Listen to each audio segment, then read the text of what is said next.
June 22, 1941. Dawn. Along a front stretching from the Baltic to the Black Sea, 3 million German soldiers watched the horizon glow red, not from sunrise, but from artillery.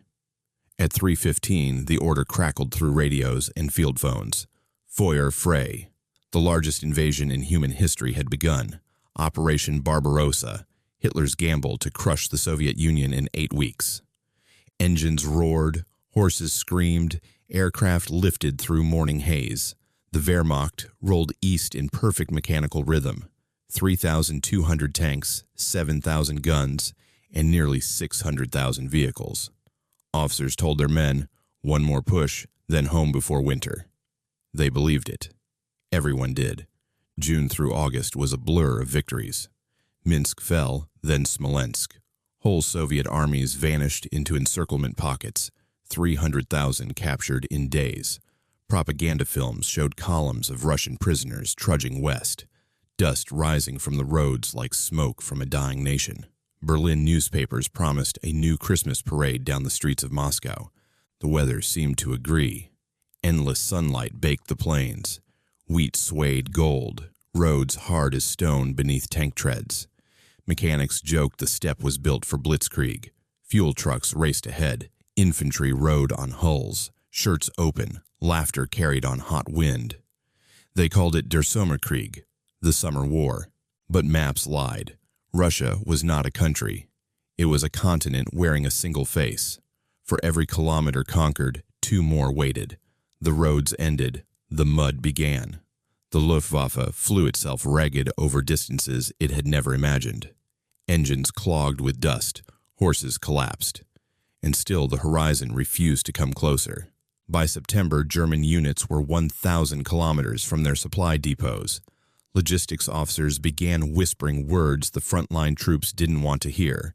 Brennstoffmangel, fuel shortage, Nachschubversagen, supply failure. Ammunition trains took weeks to arrive. Food spoiled. Men stole potatoes from peasant fields. Yet the high command pushed on. Moscow before snow. On October 2nd, Hitler announced Operation Typhoon, the final thrust to take the Soviet capital. "This attack will be the last," he told his generals. "After that, the Russian colossus will collapse like a house of cards." He was half right. Something would collapse, but not the Soviets. October rains arrived as if summoned by Stalin himself. The dry steppe became liquid earth. German soldiers learned a new Russian word, Rasputitsa, season of mud. It swallowed trucks to their axles, horses to their chests. A Panzer III needed 4 tractors to move a single kilometer. Drivers stripped fenders, hammered boards under tracks, cursed until their voices cracked. One diary entry from the 7th Panzer Division read, "The mud has the consistency of glue and the color of blood. It eats machines. The Russians do not attack. They simply wait for the land to finish us." Still, the columns crawled forward. 20 kilometers a day became 10, then 2. Tanks that once sliced through Poland now idled like stranded whales, their engines boiling, tracks jammed with clay. Fuel trucks stuck behind them, ambulances stuck behind the fuel trucks, and behind them, nothing but a trail of abandoned equipment. By late October, German vanguards saw church spires on the horizon. Scouts reported they were less than 100 kilometers from Moscow's suburbs. Officers raised binoculars and felt destiny within reach. They could already imagine the headlines, "Der Führer's flag over the Kremlin." Then the temperature dropped. Not gradually, catastrophically. In a single week, the rain hardened into sleet, then snow. Mud froze solid, trapping half the vehicles where they stood.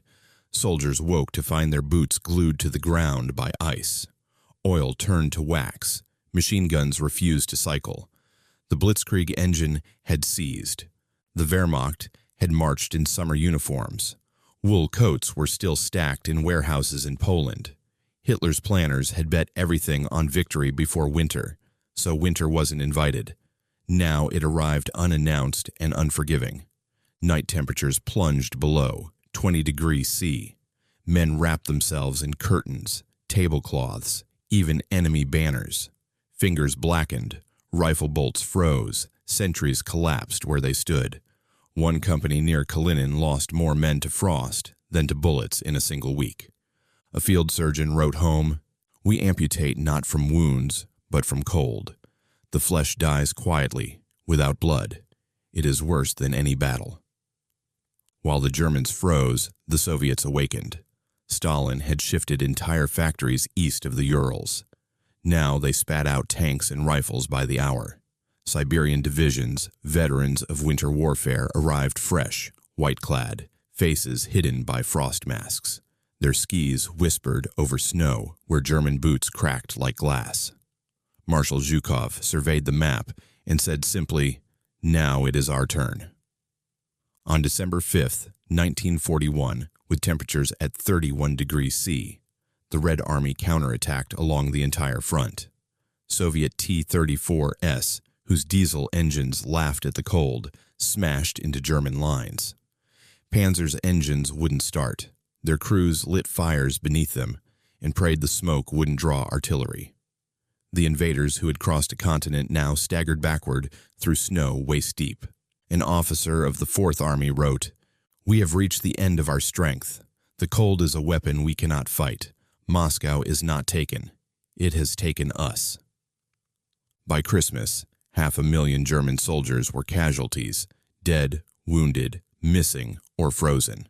Entire battalions disappeared without a shot fired. Horses starved, engines shattered, rifles split along the barrel when fired. The German high command still ordered hold positions, but the men could no longer feel their hands to salute. In a frost-bitten trench, a private scrawled in pencil that barely worked, "We came to conquer Russia. Now the cold conquers us. The land itself is the enemy." The Wehrmacht had marched on Moscow with the arrogance of summer and met a foe older than war itself, Russian winter. The front that was supposed to last 8 weeks had lasted forever, and as the new year dawned over the white graveyard of the Eastern Front, the Reich learned that steel shatters, fuel freezes, and empires can die of weather. The snow didn't melt in 1942.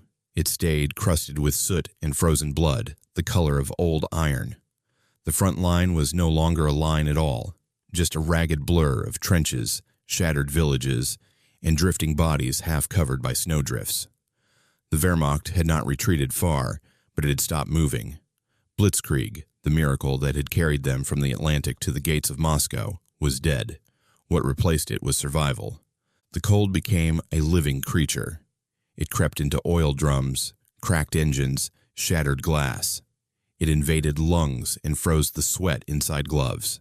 Men learned to keep a hand on their rifle at all times, not for fear of ambush, but because if you set it down, the metal would freeze to the ground. When rations ran out, they boiled horse bones for soup. When the horses were gone, they boiled belts. Letters home spoke not of heroism, but of firewood. The Red Army, once thought finished, grew stronger each week. Siberian troops kept coming, white ghosts who moved on skis, wrapped in furs, faces hidden behind scarves of frost. They attacked at dawn when the cold was sharpest, because they knew their blood still flowed, while the Germans turned sluggish. German bullets cracked in midair, frozen grease clogging the chambers. Tanks that had terrified Europe now sat silent. Their tracks fused to the ground like gravestones. Every kilometer eastward had become an anchor. Fuel was rationed by the liter, ammunition by the handful. Convoys never arrived. Supply planes crashed in blizzards or froze mid-flight. Soldiers burned maps and propaganda leaflets to stay warm. Officers used frozen corpses to reinforce their bunkers.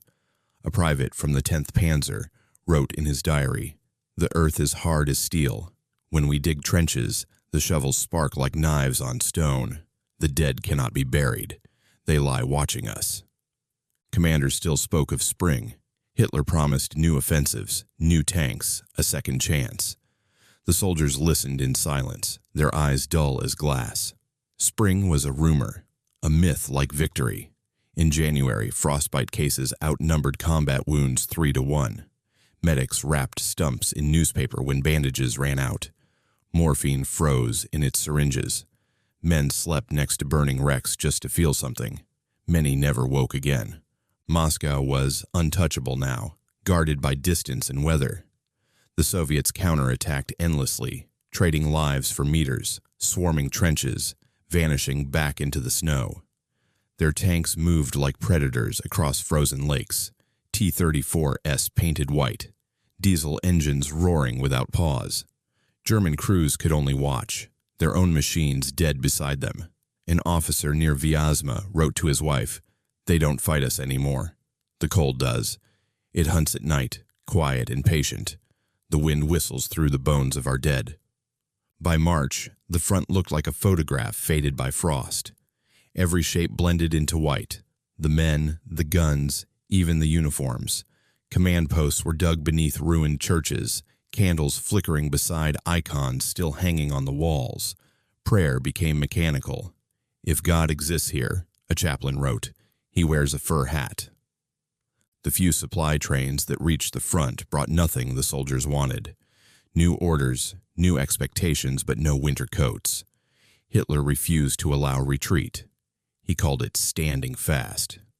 To the men freezing in their trenches, it meant dying where they stood. Some units began looting the dead for clothing, Soviet and German alike. Whole regiments wore patchwork uniforms, gray, brown, white, anything that didn't kill them faster. When spring finally came, it brought no relief. The thaw was worse. Ice turned to slime, corpses surfaced like wreckage. Vehicles that had been frozen solid now sank in mud. The air reeked of rot and gasoline. Men who had survived the cold now drowned in melted snow. What had been a battlefield became a swamp of ghosts. But the Soviets were moving again. Their factories beyond the Urals roared like furnaces. For every German tank that froze, they built two that didn't. They had learned the lesson of winter, and they would never let the invaders forget it. By May, German divisions once called elite had shrunk to half strength. The same soldiers who had marched through Paris now dragged sleds through sludge, pulling their own supplies like oxen. When Hitler demanded a new offensive, this time toward the south, toward the oil of the Caucasus, the generals nodded, too afraid to argue. The soldiers didn't cheer. They looked at the endless plain, at the horizon that never moved, and understood what command refused to see. The war had already changed. The era of fast victories was gone. Ahead lay only distance, cold, and hunger. At night, they heard the howling of wolves returning to villages emptied by war. The animals scavenged through frozen kitchens, through burned wagons, through everything man had left behind. One corporal joked bitterly, "Even the beasts have better winter coats than we do." No one laughed. The wolves had learned to follow the army, feeding on the trail of its dead. Somewhere near Rzhev, a soldier carved a line into his rifle stock for every comrade who didn't wake up. When the weapon cracked from the cold, he stopped counting. He was the last man from his squad still alive. He wrote one final note before his fingers stiffened beyond use. "We thought we were the storm, but the storm was waiting for us."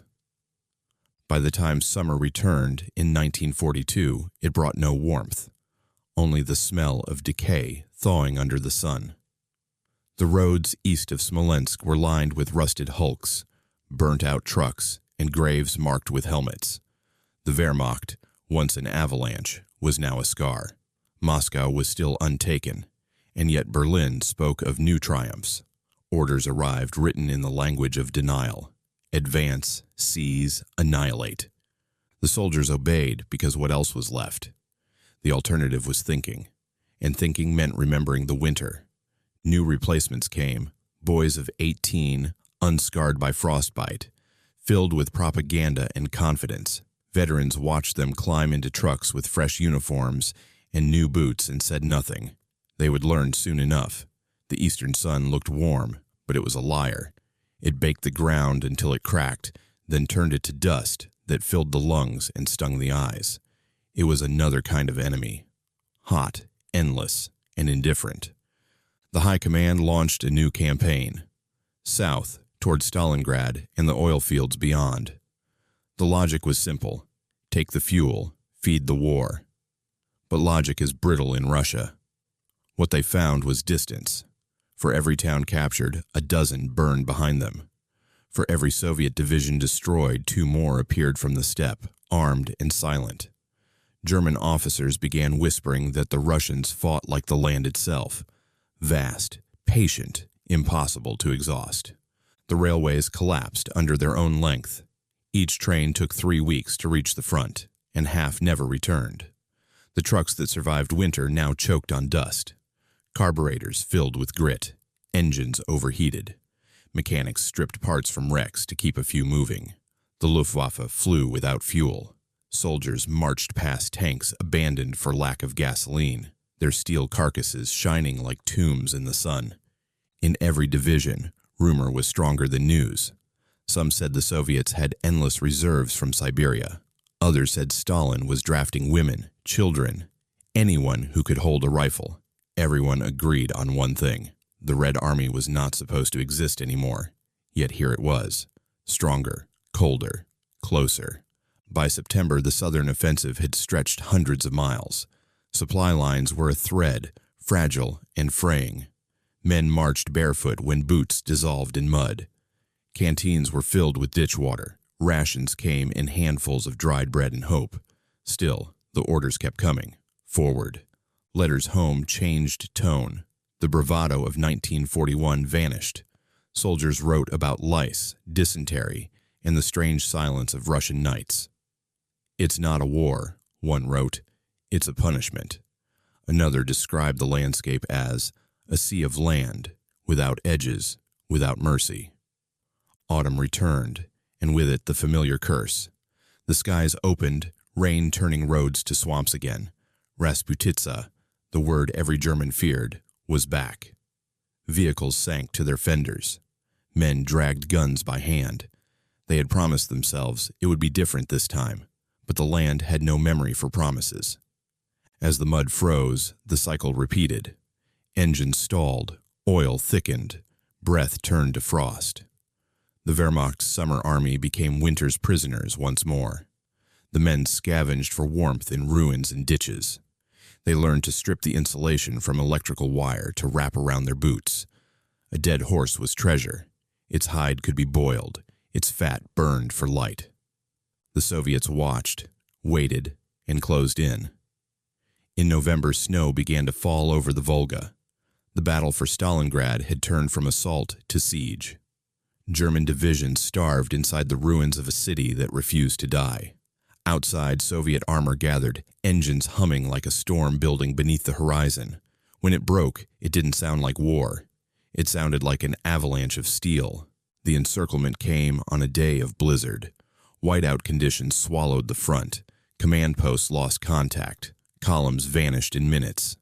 The Red Army advanced behind a wall of snow and smoke. When the weather cleared, the Sixth Army was surrounded. 300,000 men trapped in a frozen bowl of ruin. Air supply was impossible. Planes froze on the runways. The trapped soldiers burned furniture, books, and even ammunition crates to stay alive. Horses were eaten within days. Bread was rationed to crumbs. Then came the hunger that rewired the mind, when men stopped talking about food and started seeing it in their dreams.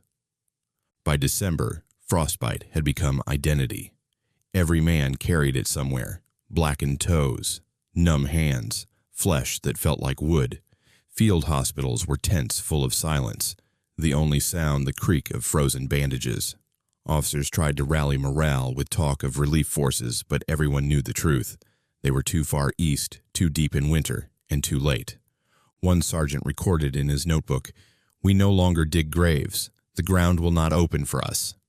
Another wrote, "We thought the Russians were slow. They were waiting for the cold to finish their work." Christmas came, marked by a frozen loaf shared among 5 men. They sang quietly, voices thin and hollow. Outside, snow drifted against the ruins of Stalingrad, sealing them in like mortar. Above the city, the aurora shimmered faintly in the night sky, mocking them with beauty. When 1943 arrived, the Sixth Army was gone. Not defeated, erased, starved, frozen, consumed by the land it tried to own. The survivors staggered westward into captivity. frostbitten skeletons wrapped in rags, eyes empty as broken glass. Behind them lay the frozen bones of an empire that had thought itself invincible. The Wehrmacht's myth died not in battle, but in temperature. From Moscow to the Volga, the land had taught its lesson twice. In Russia, time and weather fight on the same side.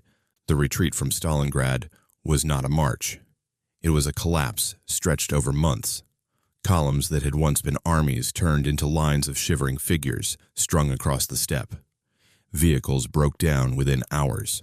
Horses fell where they stood, eyes glazed with frost. The dead became landmarks, white mounds marking the path west. For every man who made it to a railhead, 3 never did. The officers called it an orderly withdrawal. The soldiers called it what it was, flight.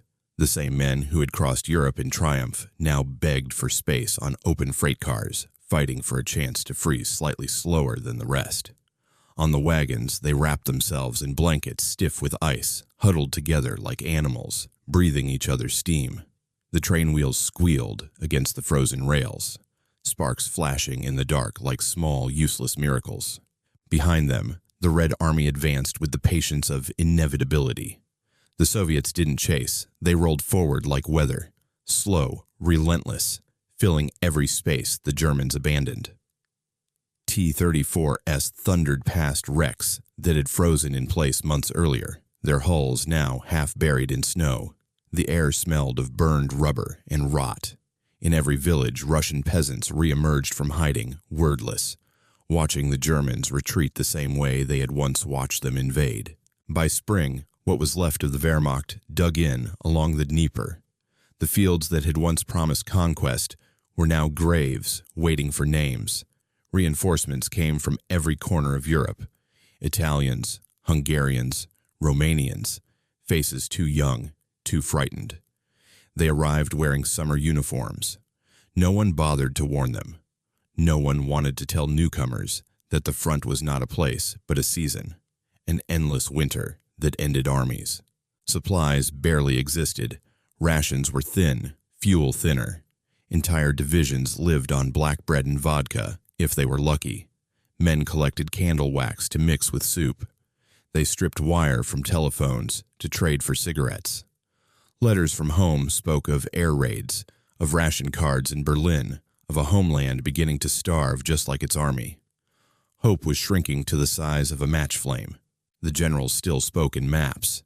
Hitler ordered fortifications, counteroffensives, miracles. The men at the front knew better. They built bunkers from ice and prayer. They watched the sky for crows, because crows meant the cold hadn't killed everything yet. When the Red Army attacked again in the autumn of 1943, it wasn't a surprise. It was gravity. The German lines broke the way ice breaks under weight. Suddenly, completely, and without sound at first. Retreat became routine. Commanders burned their own supplies so the Soviets couldn't take them. Columns marched through the ashes of their own depots. It was a war reduced to ash and footsteps. Every bridge blown behind them was a small confession. There was no going back to Moscow, only away from it. The land itself seemed to close in. Snow came early, deeper than the last year, heavier, more absolute. The rivers froze again. Boots wore through to rags. Men tied cloth around their feet, then rope around the cloth. Every step left blood on the snow. The wounded begged to be shot before the cold could finish them. Medics stopped arguing. Somewhere near Kharkov, a doctor wrote in his field journal, "The frost doesn't feel like an enemy anymore. It feels like law. It decides who lives, who stops, who disappears." In the villages, nothing was alive. Wells were poisoned, barns burned, fields bare. When a patrol found a cow still breathing in a shed, they cheered as if the war had ended. They slaughtered it in silence, devoured it raw, and moved on. When trains came, they weren't for soldiers. They were for the wounded, the broken, the useless. A staff sergeant who had survived Moscow and Stalingrad refused to board. He pointed east and said, "The snow is closer to home now than Germany." He disappeared the next morning, walking out into the storm without a rifle. The retreat crossed the Dnieper, then the Bug, Then the old border of 1941. Each river meant another defeat, another winter waiting. Germany's empire was shrinking, and with it, its heartbeat. By the winter of 1943-44, the Wehrmacht no longer believed in victory, only endurance. The Russians didn't have to chase anymore. The cold did it for them. Divisions that had once been numbered in thousands now counted by the dozens. Orders came in fragments, radios full of static. The front was disintegrating into weather reports. Temperature -40. Visibility none. Morale gone. In the rare moments of quiet, men dreamed of heat. They imagined summer fields in Bavaria, the smell of bread, the feel of sunlight on stone. Then they woke and saw only frost climbing the walls of their dugouts. Some tried to desert. They walked west, following stars that looked brighter through frozen tears. Most never reached the next village. In March, when the thaw began again, it revealed what the snow had hidden. Bones, weapons, helmets, entire regiments fossilized in ice. The land gave back its dead in silence. Crows returned first, then wolves. They didn't distinguish between nations. The Red Army kept moving. For them, winter was no longer an obstacle but an ally. They had learned to fight with it, to feed on it. When they crossed the old frontier into Poland, they found the same frostbitten ghosts still retreating. Men who had once sworn to conquer Moscow, and now were running from it, chased by a season. The Wehrmacht had survived another year, but not intact. Its strength was gone, its will hollowed. What remained was habit. The habit of marching, of obeying orders, of pretending the weather could be beaten. The truth was carved across the steppe for anyone to read. Germany had built its war on speed, and speed freezes. By 1944, the war that had begun with engines and thunder now dragged on in whispers and wind. The great armies that once roared across continents were crawling through ruins. What had started as conquest had become a pilgrimage west, a pilgrimage of exhaustion, hunger, and disbelief. The frost never truly left Russia. It lingered in the bones of the soldiers who escaped it. Even in summer, they wrapped scarves around their necks, fingers still numb from winters past. The land they once mocked had left its mark on them. It had frozen their youth, their faith, and their future. The retreat through Ukraine and Belarus looked nothing like the victories of 1941.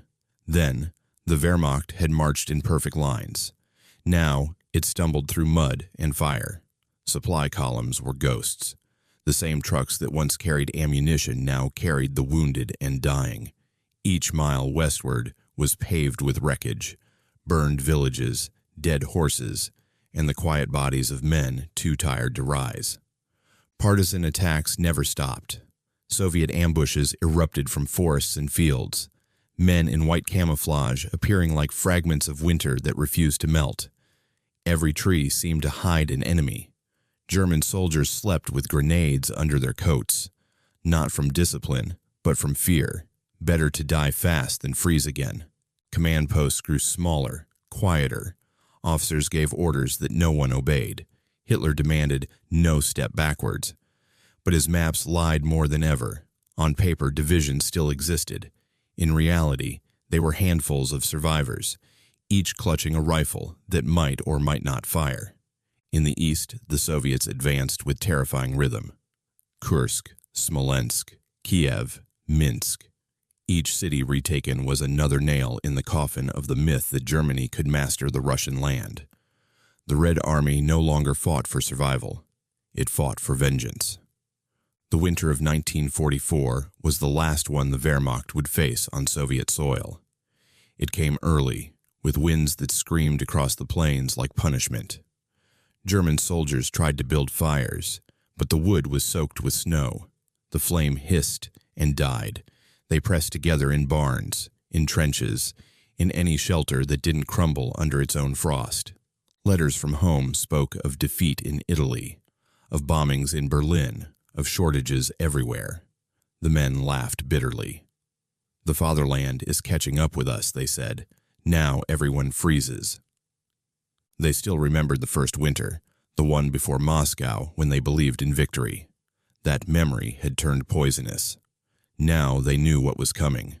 The same white wall of silence, the same invisible enemy that froze rifles and blood alike. They had learned the truth that no general dared to speak. Russia was not defended by men, but by time itself.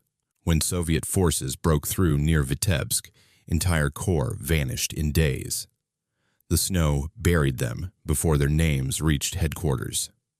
The front line didn't retreat anymore. It dissolved. German engineers blew up bridges that no longer mattered. Fuel drums were set on fire not out of strategy, but because frozen gasoline was useless anyway. Prisoners taken by the Red Army were unrecognizable. Gaunt, hollow-eyed, covered in rags that used to be uniforms. Many carried frost-bitten stumps where fingers once were. Their boots were bound with wire. When interrogators asked about morale, they said nothing. What could they say? Their silence was the only truth left. Even in Germany, the winter's shadow spread. Refugees poured westward, columns of civilians trudging through snow, pushing carts of children, dragging the last possessions of their lives. They had seen what the Eastern Front looked like when it came home. They had seen what cold does when it becomes history. The Soviet advance didn't pause for weather anymore. It used it. T-34s plowed through snowbanks that would have stopped any German column. Soviet soldiers skied through forests, bypassing defenses that still believed in roads. When the Red Army reached the Vistula, the men looked across at Poland and saw the ghosts of 1941 walking beside them. In some units, officers tried to hold ceremonies for fallen comrades. They read names aloud, but half the time no one answered because the snow had already buried the bodies. Chaplains spoke of salvation, the soldiers spoke of warmth. They had come to worship the simplest god, the sun. And then, as if mocking them, another blizzard swept across the plains. Temperatures fell again, and the wind howled through the empty helmets lining the trenches. One sergeant muttered, "It's Moscow's breath following us." In the frozen forests of eastern Poland, the last veterans of the 1941 campaign gathered around fires that burned green from frozen sap.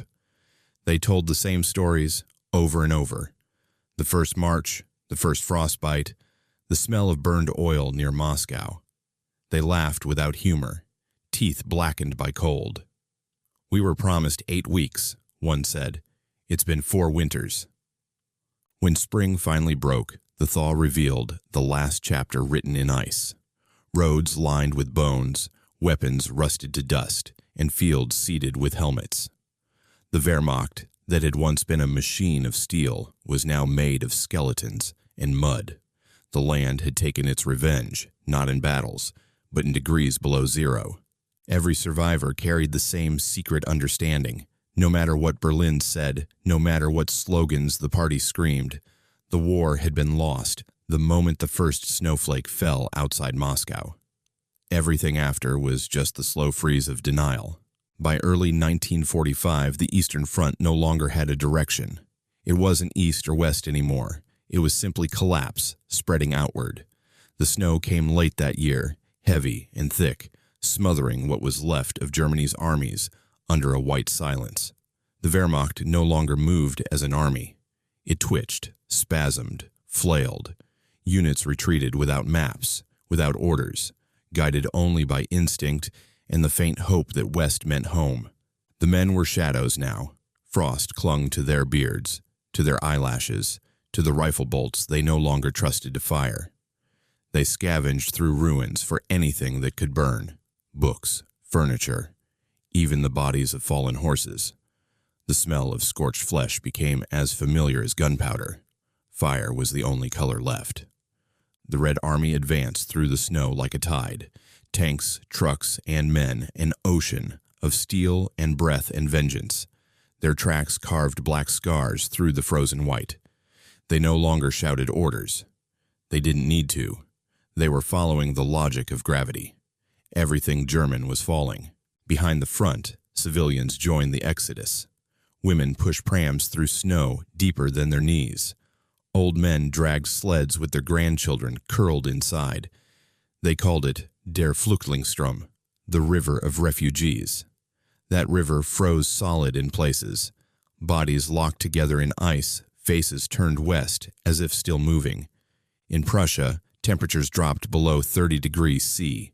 Roads disappeared under ice crust, boots cracked open, and diesel engines congealed into sludge.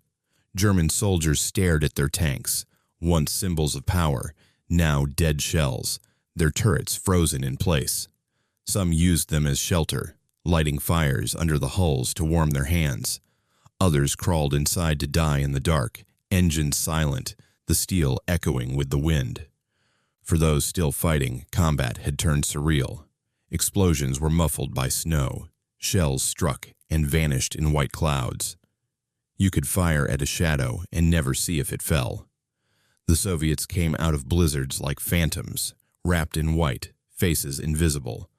The Germans called them Schneemanner, snowmen. It sounded like a joke. It wasn't.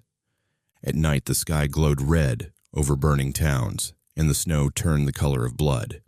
Every hour brought new rumors. Russians at the Vistula, Russians at the Oder, Russians in East Prussia. The front wasn't moving, it was disintegrating. Messages from headquarters were days late, sometimes weeks. The telephone wires were buried in frost, and radios hissed with nothing but static. The cold had cut even the voice of command. The men started marking time by fires. How many they'd lit since the last order. How many since the last friend froze. Rations were long gone. They ate whatever didn't move too fast. Rats, bark, snow mixed with oil to fool the stomach. The lucky ones found vodka.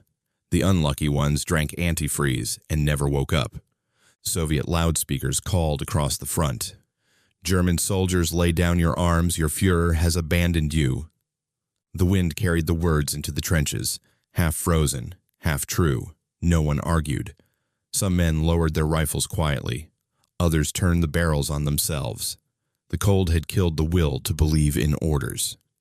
When the Soviets reached Königsberg, the city was a monument of ice and ash. Its people huddled in cellars, their breath rising in small ghosts. Shells fell through the roofs, snow pouring in after them. The city burned and froze at the same time, flames roaring under icicles. The survivors swore the snow turned black from smoke and grief. In those final weeks, winter was everywhere. Inside lungs, inside memories, inside the hearts of men who could still remember 1941. They thought of that first summer, when the sun had shone on endless victories, when they'd marched through golden fields toward Moscow, laughing. It felt like another life. Now, the fields were graves, and the laughter was wind whistling through empty helmets. One officer wrote in his diary, "The cold has no mercy, but it has honesty. It does not pretend. It kills everything the same way, slowly, quietly, completely." When the thaw finally came, it brought no relief, only mud and revelation. The snow melted to reveal what winter had hidden: the bones of armies, the remains of villages, the skeletons of tanks poking through the earth like fossils. Every ditch was a grave, every mile of road a tombstone. By April, the Red Army stood at the Oder. The gates of Berlin were just beyond the horizon. The same horizon the Wehrmacht had once chased eastward now stared back at them like a mirror. The empire that had thought itself eternal had lasted 4 winters in Russia. As the Soviet guns began to fire west, the snow in the fields trembled with each blast. The frozen land that had devoured the invaders now echoed their final defeat. The war had turned full circle, back to the cold that started it all. Those who survived would spend the rest of their lives trying to explain what the winter felt like. But words always failed. They would talk about frostbite, about hunger, about silence. But none of it captured the truth. The real enemy hadn't been the Soviets. It hadn't even been Hitler. It was the cold, the distance, the endless white that swallowed men whole and left nothing behind but bones. At the end, as Berlin fell and spring crept timidly across the wreckage of Europe, one phrase passed among the few survivors of the Eastern Front, whispered like a curse and a confession at once. We didn't lose in battle. We froze to death on the road to Moscow, and we've been thawing ever since.